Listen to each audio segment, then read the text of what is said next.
Good evening, this is KCN English News Edition, and you're watching with me, Nung Kim Hong Sai. First, the headlines. Manipur. Kuki students' body allays discriminations in SSC GD cut-off marks. ARC's revision. Manipur gets rupees 777.61 crore for widening Sangsak-Tinopal Road under National Highway 102A. News in detail. Manipur's Kuki Students Organization's General Headquarters, KSOGHQ, the apex body representing Kuki students in India, has raised serious concerns regarding the recently declared SSC GD results, highlighting a significant anomaly in the cutoff marks for the scheduled tribe ST category in the state. In a formal letter addressed to the chairman of the Staff Selections Commission's SSC, the KSOGHQ voiced dissatisfactions over the ST category cutoff marks being higher than those of the general, OBC, and unreserved categories in several cases.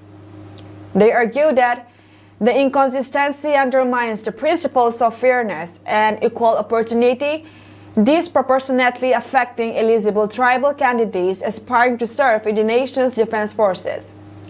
The letter points out specific discrepancies in cut-off marks across different forces such as the Central Industrial Security Force CISF and the Border Security Force BSF. For instance, while the CISF cutoff for ST candidates is 113.24, it is significantly lower than OBC 95.92 and unreserved candidates 100.84. Similar trends have been observed in the BSF and Assam Rifles, raising questions about the rationale behind these disparities. KSOGHQ urged the SSC to urgently review and revise the ST cutoff, stressing that the intellectual and physical capabilities of tribal candidates should be factored into the selections process. They emphasized that disproportionately high cutoff for ST candidates run counter to constitutional provisions designed to protect the rights and opportunities of tribal communities. These call for actions highlights a broader concern about fairness in recruitment processes, particularly for marginalized communities in conflict-affected states like Manipur. The KSOGHQ has requested a thorough examination of the issue and prompt resolutions to ensure equitable opportunities for all candidates.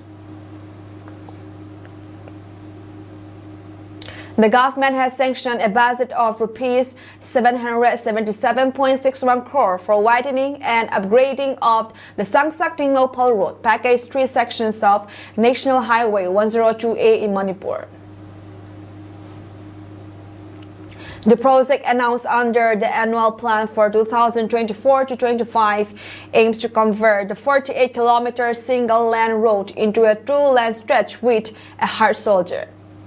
Union Minister for Road Transport and Highways, Nitin Gadkari, shared the development on social media platform X, stating, "In Manipur, we have sanctioned a budget of rupees 777.61 crore for the widening and improvement of the Sangsak-Tinopal Road Package 3 sections of National Highway 102A. The stretch, starting at Konglo and ending at Kasom Kulin, connects the key districts of Ukrul and Kamsong. The upgrade is expected to improve road capacity, reduce vehicle operating costs, and provide better services for commuters. Beyond easy travel between the two districts, the improved road infrastructure is anticipated to drive economic and social development in the region. The project could also boost tourism and local businesses, creating job opportunities and contributing to Manipur's socio-economic growth. This announcement follows another major infrastructure initiative in Jammu and Kashmir. On December 14, the union government approved rupees 827.98 crore for the construction of a 4-lane highway from Pandak to Manigam near Wild Bridge. The 12.11-kilometer project includes realignments, bridge, and a 2.55-kilometer elevated structure passing through Ganderbal town. Highlighting its significance, Gadkari said the project would enhance regional security, boost tourism, and improve travel efficiency. The project streamlines access to vital regions, fostering regional security and boosting tourism while improving overall travel efficiency, he wrote. These initiatives signal the government's commitment to strengthening infrastructure and connectivity across states, driving both regional development and economic growth. In a major breakthrough following the tragic killing of two non-locals at K-Rock on December 14, 2024 by unidentified armed assailants, Manipur police launched large-scale operations across suspected hideouts. Acting on intelligence inputs, police on December 16 apprehended an active cadet of the Kangleipak Communist Party Progressive War Group (KCP-PWG) identified as Irangbam Rameswar Singh, 48, from the Kakching Lamkai area under Kakching Police Station's Kakching District. Subsequent to his arrest, crucial information led the police to a camp in the Kakching Mamangching Laipam Loknung area, resulting in the arrest of 7 additional cadres of the KCP-PWG. The arrested individuals were identified as Ilangbam Herozit Singh, 40, Hekruzam Prem, 28, Okram Arun Data, 30, Senzam Rabing Sond, 27, Okram Amarzit, 31, Aribam Kanendrazit Sarma, 25, Chongtham Raskumar, 26. A significant cache of arms, ammunition, and equipment was recovered from the camp. The seized items include 1 7.65 mm pistol with a magazine, 1 country-made 9 mm pistol with a magazine, 1 32.32 pistol with a magazine, 1 country-made 7.62 sniper rifle with a magazine, 2 DBBL double-barrel breech-loading guns, 2 SBBL single-barrel breech-loading gun, 3 high explosive grenades with 1 detonator, 19 live rounds of ammunition, 2 empty cartridges, 2 Baofeng handsets with chargers, 10 mobile handsets, 1 unregistered 2-wheeler vehicles. Miscellaneous items. Authorities have assured that stringent actions will be taken against those involved in such heinous crimes.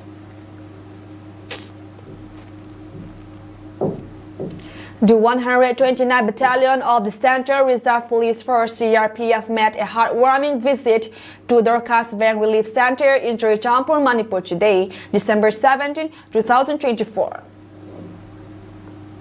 Led by Commanding Officer Manmadan Krishnan, the team distributed essential items including toothpaste, Cerelac, soap, surf, and eatables for children to the relief center. The CRPF team also took the time to interact with the relief center's inmates and the Youth Progressive Association's YPA Dorcas Bank leaders. The leaders present included K. Kamzadi President, Z. Kamsang Lian Secretary, and L. Palpi Ngaiti, Secretary of the Village Authority via Dorcas Bank. The commanding officer assured the inmates that the CRPF would provide further assistance as needed. Ros Ngaiti, spokespersons of the Zomi Students Federation's ZSF, appreciated the CRPF's effort in reaching out to the relief center and interacting with the inmates. Around 70 acres of illegal poppy cultivations were destroyed in Ukhrul District, Manipur on December 16 as part of an ongoing crackdown of illicit plantations. A joint team of Manipur Police, the Forest Department, and the Assam Rifle carried out the operations across 3 villages, Pali, Tora, and Champung, under the Lungchong Maifei police station's area. During the operations, 13 huts found within the poppy fields were also burned down. The authorities have initiated an investigations to identify those behind the illegal poppy cultivations, and an FIR has been registered. These come just a week after the police and forest department destroyed around 55 acres of poppy crops in Sihai Kulint, also in Ukhrul district. Since 2017, the Manipur government has successfully eradicated a total of 19,135.6 acres of illegal poppy cultivations across 12 districts. The highest destructions occurred in Kangpokpi districts, where 4,454.4 acres were cleared, followed by Ukhrul with 3,348 acres and Churchanpur with 2,713.8 acres, according to a report using remote sensing and GIS technology. Manipur Chief Minister Biren Singh has strongly condemned the recent killing of 2 laborers from Bihar. Addressing media queries, the Chief Minister confirmed that 7 individuals have been detained in connections with the incident. Interrogations are underway to ascertain their involvement, he stated, assuring that the government is committed to identifying and bringing the culprits to justice. Singh expressed suspicions that the killings might have been politically motivated, hinting at deeper underlying tensions. He reiterated the administration's resolve to thoroughly investigate the matter and take strict actions against those responsible. The Paumei Naga Union has lifted its earlier social and political boycott of 6 Paumei Naga individuals and has also withdrawn its dissociations from other Naga apex bodies, including the United Naga Council (UNC), the All Naga Students Associations Manipur (ANSAM), the Naga Women's Union (NWU), and the Naga People's Movement for Human Rights (NPMHR).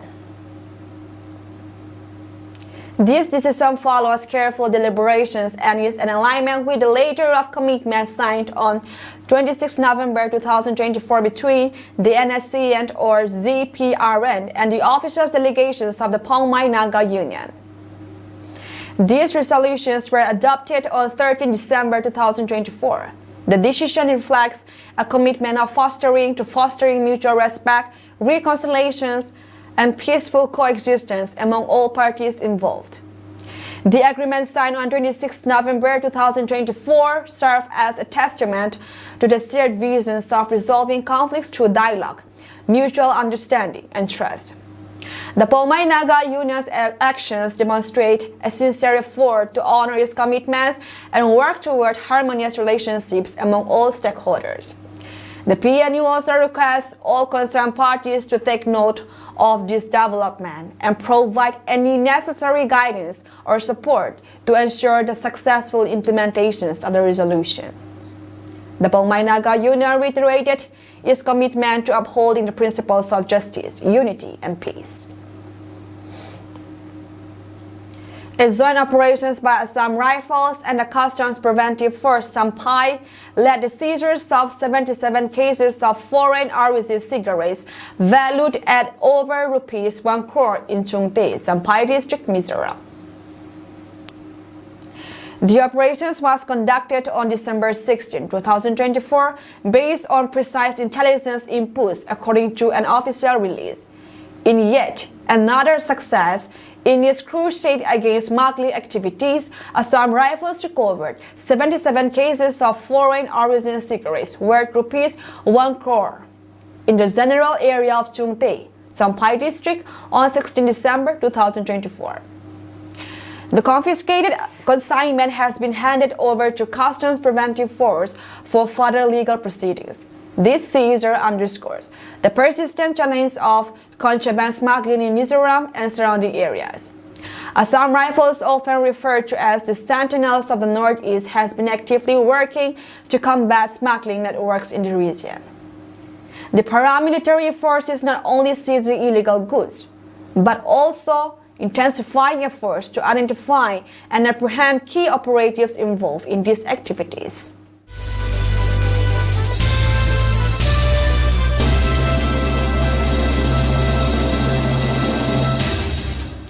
A senior leader said the tenure of around 60% of the Saffron Party's state presidents is over, and their replacements are expected to be in place by mid-January. As per the BJP's constitution, the organizational pools to be completed in at least half of its state units before the process to elect the nation's president is elected. We expect that a new BJP president will assume the chairs by the end of February, the functionary said. As of now, the party has not officially announced any candidates for the position. Reports, however, suggest that Nada's successors could either be a union minister or someone from within the party's organizational structure. Nada took over the reins of the party from Amit Shah in February 2020. JP Nada is also the union health minister in the NDA government 3.0. Though the tenure of a party president lasts 3 years, Nada was given an extension in view of the 2024 Lok Sabha elections. In the 2024 Lok Sabha elections, the BJP-led NDA returned to the power for a third straight term with Narendra Modi as the prime minister. Another highlight of Nada's stint as the BJP president is the Saffron Party's hat-trick in Haryana and his landslide in victory in Maharashtra. In Haryana, the BJP surprised political pundits and observers alike as it secured 48 of the total of 90 assembly seats in the northern state. In Maharashtra, the BJP scripted history along with its allies. Eknath Shinde-led Shiv Sena and Ajit Pawar-led Nationalist Congress Party (NCP).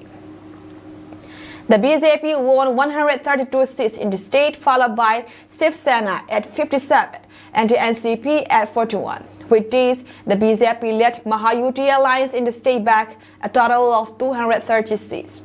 Moreover, the BJP was also able to secure a decisive victory in states like Madhya Pradesh, Chhattisgarh, and Rajasthan in 2023.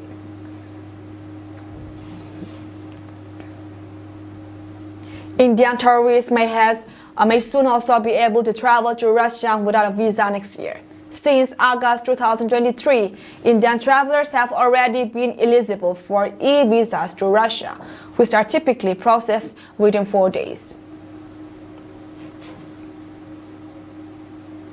The new arrangement will further strengthen the tourism ties between the two countries. Currently, Indian passport holders enjoy visa-free travel to 62 countries. Russia can be added to the list as early as spring 2025, according to a report by India Today.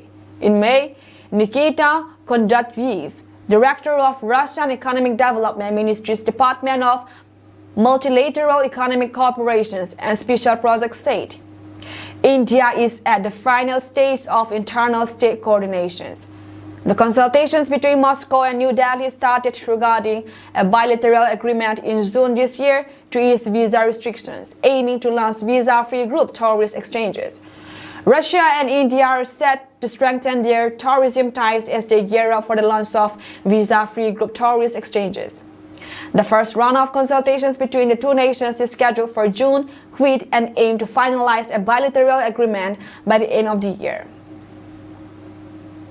Russia granted 9,500 e-visas to Indian visitors in 2023, which was a total of 6% of total e-visas issued by Moscow.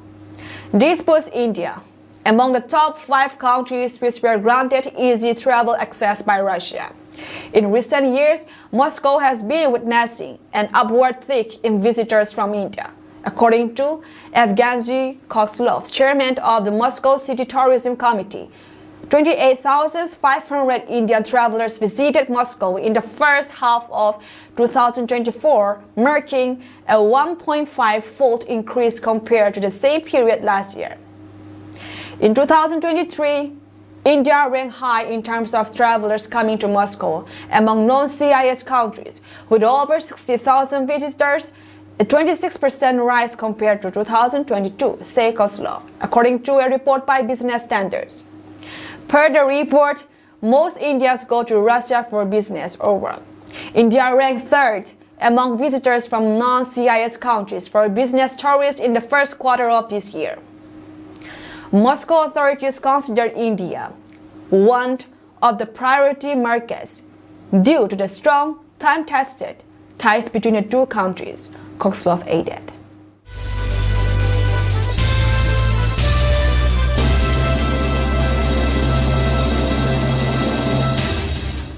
Recent incidents in Tamil Township have resulted in significant clashes between junta forces and local resistance groups. On December 14, junta forces launched an airstrike on Vauxhall village, killing one civilian, Saitang 37, from Naungke village in Zalenpai. Reports indicate that Saitang was captured by junta forces while en route to Tamil.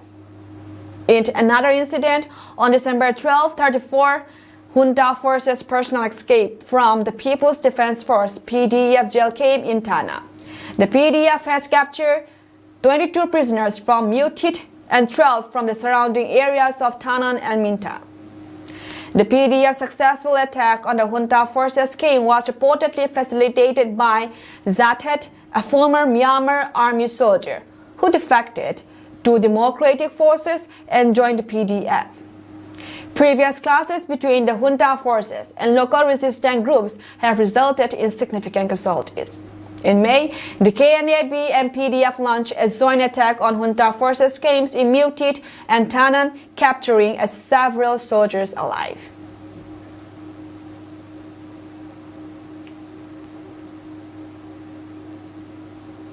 Ukraine's military intelligence reported Monday that at least 30 North Korean soldiers deployed by Russia to the western Kursk region were either killed or wounded during recent clashes.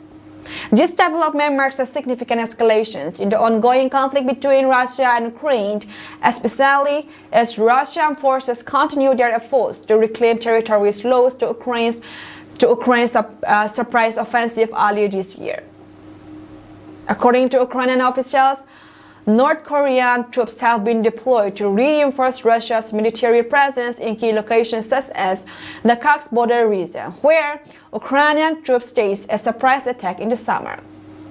The Ukrainian army claims that these North Korean units have incurred heavy casualties, and on December 14 and 15, bodies were found near the villages of Plekovo, Vorospa, and Martinovka in the Kursk region. On Monday, Ukraine's military intelligence confirmed that at least 30 soldiers were killed and wounded in these confrontations. These troops were part of an effort to reinforce Russian forces as Moscow attempts to recover territory lost during Ukraine's surprise summer push. And according to reports, thousands of North Korean soldiers are engaged in assisting the Russian force, and the Western officials assume that more than 10,000 North Korean forces have been dispatched here to support the Russian rank. According to Ukrainian intelligence, this reinforcement keeps on reaching as reinforcements for the replenished fresh personnel are noted at North Korean forces. Ukraine's President Zelensky also addressed the matter on Saturday, confirming that Russia has been deploying significant numbers of North Korean soldiers in assault operations. The Russians include North Koreans in combat units and use them in operations in the Kursk region, Zelensky said. This strategy seems to be part of Russia's continued effort to regain territories lost to Ukraine earlier this summer. The Kursk Oblast is the border area between Russia and Ukraine. This area has received significant combat actions since Ukraine initiated its offensive in August.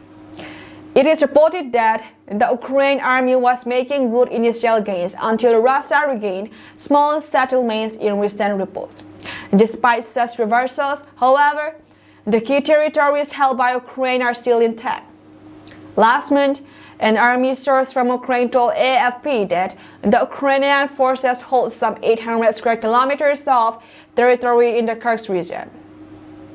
It had claimed to hold as much as 1,400 square kilometers. The involvement of North Korean soldiers has received much attention given that Moscow is strengthening its cooperation with Pyongyang on the military level. The Kremlin has indeed been reported to have incorporated the North Korean forces into consolidated Russian units, which naturally questions the character and nature of their participations on front lines. Ukrainian intelligence raised a concern that North Korean troops might be deployed at other areas of the front line except the Kursk region. Report says losses of those forces are already noticeable. But countries' participations in this war is sure to leave long-lasting imprints on the region and on the global balance of power. A senior general in the Russian armed forces was killed in an explosion in Moscow on Tuesday. Lieutenant General Igor Kirillov, who is chief of Russia's nuclear, biological, and chemical protection troops, was leaving a residential block when a bomb hidden in an electric scooter was detonated, killing him. Kirillov's assistant was also killed in the explosion that occurred outside an apartment building on Yajansky Prospect, which shares a road some 7 km 4 miles southeast of the Kremlin. News agency Reuters reported, quoting Russia's investigative committee. Igor, the head of radiation, chemical, and biological protection forces of the armed forces of the Russian Federation, and his assistant was killed, the investigative committee said. The blast comes as what Moscow calls its special military operations in Ukraine near its third anniversary. The explosion shattered several windows of the building and severely damaged the front door, according to images published by Russian media. As per the report, the area has been cordoned off and a criminal case has been opened. Russia's radioactive, chemical, and biological defense troops, known as RKSBZ, are special forces who operate under conditions of radioactive, chemical, and biological contaminations. According to a report by AFP, Kirillov, who had been in his post since 2017, was sanctioned in October by Britain over the alleged use of chemical weapons in Ukraine. On Monday, Ukrainian prosecutors also charged him in absentia with the alleged use of banned chemical weapons in Ukraine, the Security Service of Ukraine said. According to Kyiv Independent, Russia denies those accusations.